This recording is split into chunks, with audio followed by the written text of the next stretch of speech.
Ekonomis adalah gambaran suatu daerah berdasarkan dari garis lentang dan garis bujur. Letak Kabupaten Wonosobo berada pada 7 derajat 11.20 sampai 7 derajat 36.24 lintang selatan, dan juga ada 109 derajat 44.8 sampai 110 derajat 4.32 bujur timur.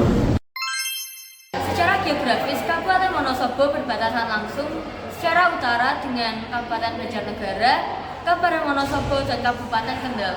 Lalu bagian timur berbatasan dengan Kabupaten Temanggung dan juga Magelang. Sebelah selatan berbatasan dengan Kabupaten Purworejo dan Kabupaten Gresik. Kemudian pada bagian barat berbatasan dengan Kabupaten Banjarnegara dan Kabupaten Kebumen.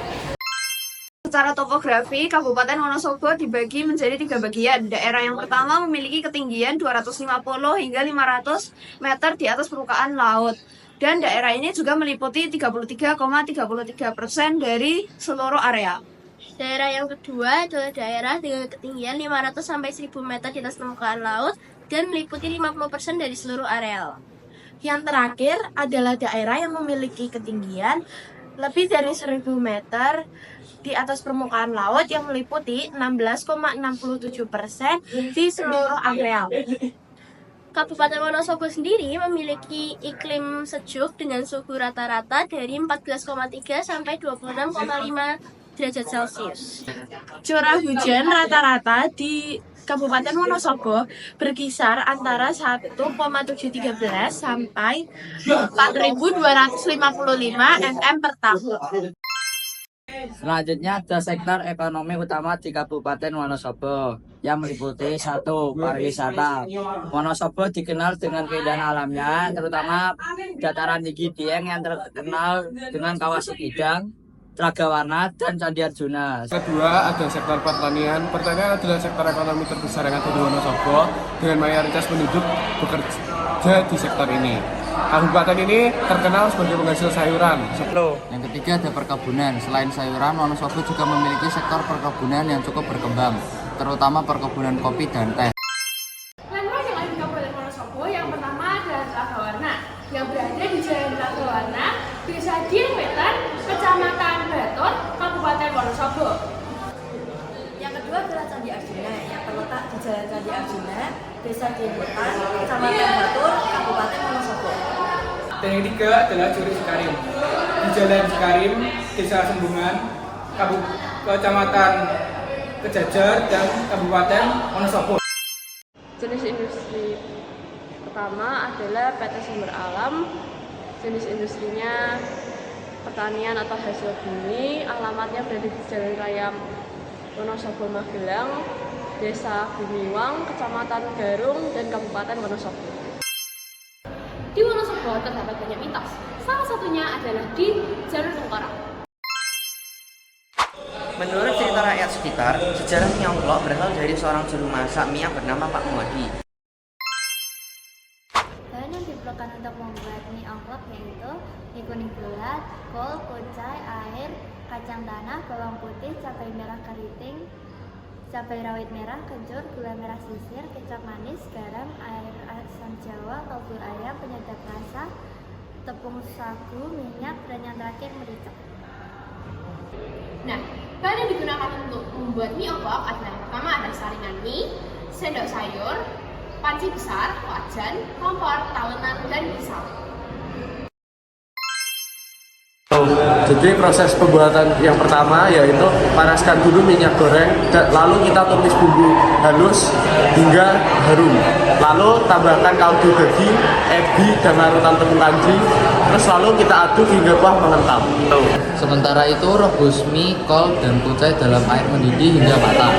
Setelah itu masukkan mie, kol, dan kucai dalam mangkuk lalu siram dengan kuah yang telah dibuat. Selanjutnya untuk menambah rasa, taburkan irisan bawang goreng dan sedikit kecap manis. Selanjutnya ada kandungan protein. Kita bisa mendapatkan kandungan protein ini dari ebi, daging, dan hidangan pendamping seperti sate. Nah, protein ini sendiri berfungsi untuk pertumbuhan regenerasi sel di dalam tubuh kita. Rasa mie ongklok sungguhlah nikmat, kuah yang segar, gurih, dan manis. Untuk menikmati mie ongklok sendiri, biasanya mie ongklok diberi menu pendamping seperti sate sapi ataupun tempe kepul. Hal ini mendorong banyak orang untuk membuka warung mie serupa. Mie ongklok disajikan menggunakan Nasi putih, sate, bawang goreng, sambal, kecap manis, tempe kemul, dan keripik tahu. Dengan menambahkan berbagai bahan makanan tersebut, cita rasa mie ongklok lebih enak dan lebih nikmat. Dengan suhu dingin di Dieng, kuah dari mie ongklok dapat menghangatkan tubuh. Mie ongklok tentunya memiliki beberapa masakan yang mirip dengannya. Yang pertama yaitu mie kocok Bandung. Mie kocok Bandung adalah mie khas Bandung. Persamaannya dengan mie ongklok yaitu di bagian cara penyajiannya pada kuah yang kental. Dan perbedaan utamanya adalah penggunaan kaldu sapi sebagai kuah dan kikil sebagai tambahan. Kemudian yang kedua yaitu ada mie lendir dari Batam. Mie lendir sendiri memiliki persamaan dengan mie ongklok, yaitu sama-sama menggunakan mie kuning dan juga menggunakan kuah kental. Yang membedakan adalah kuah dari mie lendir berbasis dengan kacang dan juga santan. Yang ketiga dan terakhir yaitu mie titi dari Makassar. Persamaan mie titi dan juga mie ongklok yaitu sama-sama menggunakan kuah yang kental. Namun perbedaannya yaitu mie titi menggunakan mie goreng kering untuk dasar hidangan, sedangkan mie ongklok menggunakan mie rebus. Mie ongklok telah mengalami adaptasi dan inovasi dengan penjual menambahkan variasi bahan dan bumbu untuk menarik konsumen. Semakin terkenal di luar Jawa Tengah, terutama melalui sosial media dan kota-kota besar. Untuk mempopulerkan mie ongklok dapat dilakukan beberapa cara. Cara pertama yaitu dengan mempromosikannya secara digital melalui media sosial. Cara kedua yaitu kolaborasi dengan influencer untuk mempromosikan makanannya. Latar belakangnya bola bekel sendiri yaitu bola bekel merupakan salah satu permainan tradisional yang ada di Indonesia. Selain itu, permainan bola bekel juga berhubungan erat dengan budaya gotong royong, keterampilan dan ketelitian. Meskipun asal usulnya tidak terdokumentasi, namun bola bekel sudah menjadi bagian dari budaya bermain anak-anak. Pertama adalah dapat melatih gerak motorik dan keterampilan. Dan yang kedua adalah meningkatkan koordinasi indera penglihatan dan kecepatan tangan. Yang ketiga yaitu melatih konsentrasi, karena kita harus fokus saat melempar bola, menangkap bola, bekel, dan menangkap bola kembali dengan cepat. Permainan bola bekel biasanya dimainkan oleh 2 orang atau 5 orang tanpa ada batasan khusus. Permainan bekel biasanya dimainkan di lokasi yang memiliki permukaan datar dan keras. Itu lapangan terbuka. Bekelan juga dapat dimainkan di lapangan terbuka dengan lantai semen, paving, atau beton. Permainan ini lebih sulit dilakukan di permukaan tanah yang lunak atau berumput karena bola tidak dapat memantul dengan baik. Permainan bola bekel Bisa dimainkan kapan saja. Jadi yang pertama, pemain terdiri dari 2 orang. Sebelum melakukan permainan, kedua pemain harus melakukan switch dahulu dan yang menang akan bermain dahulu. Lalu ada 6 biji bola yang harus diambil saat mengantulkan bola. Pada awal permainan, seluruh biji dan bola dipegang dalam satu genggaman tangan. Akan melontarkan bola ke atas sambil melepas semua biji bekel yang ada di tangan. 1 kali pantulan, bola harus ditangkap lagi dengan tangan. Peralatan-peralatan yang dibutuhkan dalam permainan bola bekelan adalah 1. Bola bekel, 2. Biji bekel. Kemudian untuk media yang diperlukan saat memainkan bola bekelan adalah tempat yang datar. Mengajarkan pentingnya permainan tradisional di sekolah seperti bola bekel. Mengadakan acara perlombaan bola bekel. Mempromosikan permainan bola bekel di media sosial.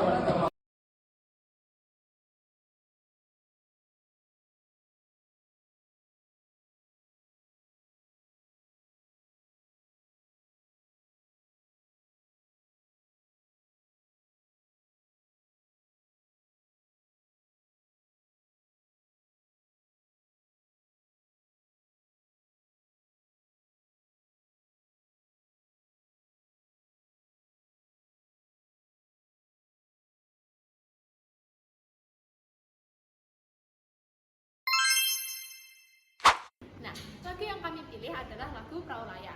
Lagu Perahu Layar berasal dari Jawa Tengah. Lagu ini merupakan karya dari Ki Narto Sabdo. Nah, lagu Perahu Layar sendiri ini dibuat pada tahun 2011. Latar belakang lagu Perahu Layar merupakan salah satu iringan tari joget dengan media gamelan joget bumbu. Lagu ini juga dapat dipadukan dengan iringan non-tradisional Bali.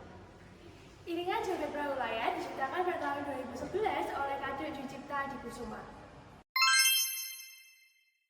Arti lirik dari lagu Perahu Layar adalah digunakan untuk mempromosikan keindahan pantai pada masyarakat luas. Lagu Perahu Layar ini menceritakan tentang menaiki kapal layar untuk bersendak gurau agar bisa menghilangkan rasa lesu. Namun saat kita berlibur, kita juga harus memperhatikan waktu di mana pada sore hari saatnya kita untuk pulang karena besok harus kembali bekerja. Cincin, kamu ngapain lo pakai kayak gitu? Sumpah aku lupa banget. Kamu ingat gak sih instrumen dari Perahu Layar itu apa aja? Kamu juga lupa sih, Cin? Yang ada gamelan itu loh, yang alat musik Jawa kayak gong, kenang, saron. Oh iya. Kan? Ada juga kendang yang alat musik dipukul buat nentuin tempo lagu. Oh iya, ingat aku sekarang. Yang juga ada suling itu kan, suling itu seruling yang bisa memberikan melodi lembut. Juga ada bonang nggak sih? Iya benar. Bonang itu bagian dari gamelan yang bisa memberikan variasi nada. Nah, kemudian yang kelima ada gong yang memberikan aksen penting pada alunan musik. Kemudian ada xylophone yang menjadi melodi pokok dalam lagu Perahu Layar. Tarian Lengger adalah tarian tradisional. Tarian ini berasal dari Jawa Tengah. Khususnya di Kecamatan Salangmerto, Kabupaten Wonosobo. Jadi yang selanjutnya ada sejarah dan latar belakang dari tarian daerah Tari Lengger. Jadi yang pertama, Tari Lengger awalnya diciptakan sebagai ritual bersih desa. Tari Lengger juga diperkirakan sudah sejak zaman kerajaan Mataram. Sekitar abad ke-8 Masehi dan dipengaruhi oleh budaya yang berkembang di Jawa sampai saat ini. Kata lengger berasal dari dua kata yaitu leng dan lengger yang memiliki arti disangka perempuan ternyata seorang laki-laki. Tari Lengger menggambarkan pertumbuhan seorang gadis remaja yang penuh dinamika dalam pertumbuhannya, hidupnya, dan bersukaria atas segala keberhasilan dan selalu bersyukur kepada Tuhan Yang Maha Esa. Kata Lengger berasal dari dua kata yaitu leng dan jengger yang berarti disangka perempuan ternyata seorang laki-laki. Tuh. Tarian ini juga menjadi ungkapan rasa syukur dan mencerminkan rasa sosial masyarakat, di mana filosofinya menggambarkan keseimbangan antara tubuh dan jiwa, serta hubungan manusia dengan alam, di mana setiap gerakan mencerminkan emosi dan cerita. Gerakan utama di gerakan tarian ini yang pertama ada majek, kemantapan dalam bergerak. Eloga motifan wanita. Yang ketiga ugal tali, yaitu pertentangan baik dan buruk. Kostum dan aksesoris yang digunakan untuk tari lengger yaitu yang pertama ada batik dan yang kedua kita menggunakan make up. Dan ada sanggul dan pekak. Setelah itu kita menggunakan kain jarik dan sanggul. Di tari Lengger diiringi oleh alat musik yang bernama gamelan. Gamelan merupakan alat musik tradisional Jawa. Contoh dari alat musik tradisional Jawa adalah gong, kendang, dan alat perkusi lainnya.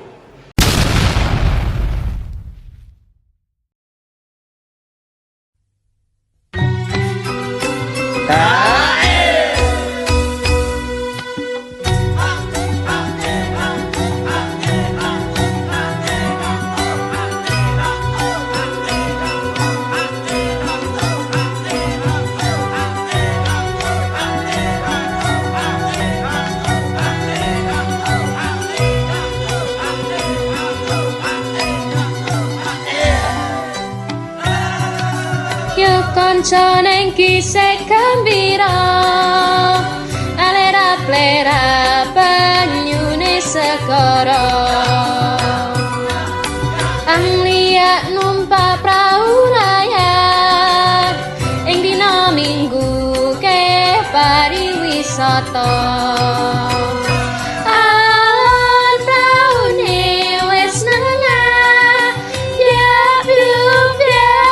banyu pinang